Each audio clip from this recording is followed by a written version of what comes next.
បរិវ័យ68ឆ្នាំម្នាក់ទទួលមរណភាពភ្លាមៗក្រោយចូលកុកខ្យល់និងម៉ាសានៅក្រុងបាត់ដំបង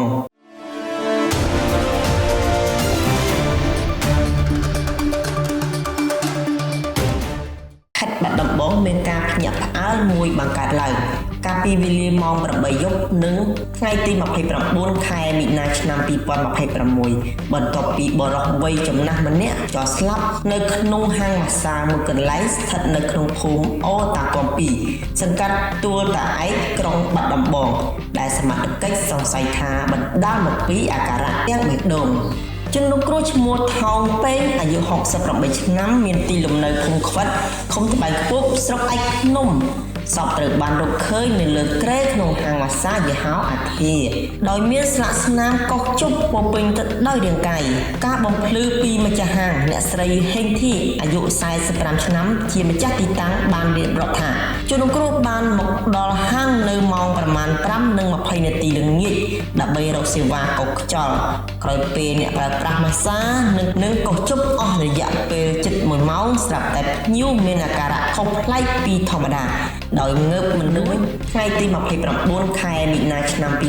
2026 បន្ទាប់ពីបរិសុទ្ធវ័យចំណាស់ម្នាក់ចោលស្លាប់នៅក្នុងហាងម៉ាស្សាមួយកន្លែងស្ថិតនៅក្នុងភូមិអូតាគំ2សង្កាត់ទួលតាឯកក្រុងបាត់ដំបង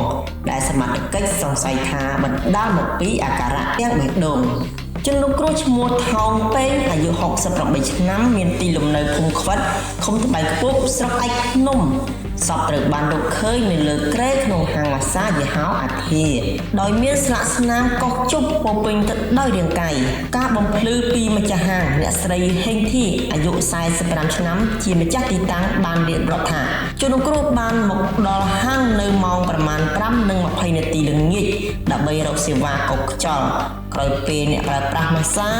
និងកោសជប់អស់រយៈពេលជិត1ម៉ោងស្រាប់តែភ្ញៀវមានអាការៈខុសប្លែកពីធម្មតា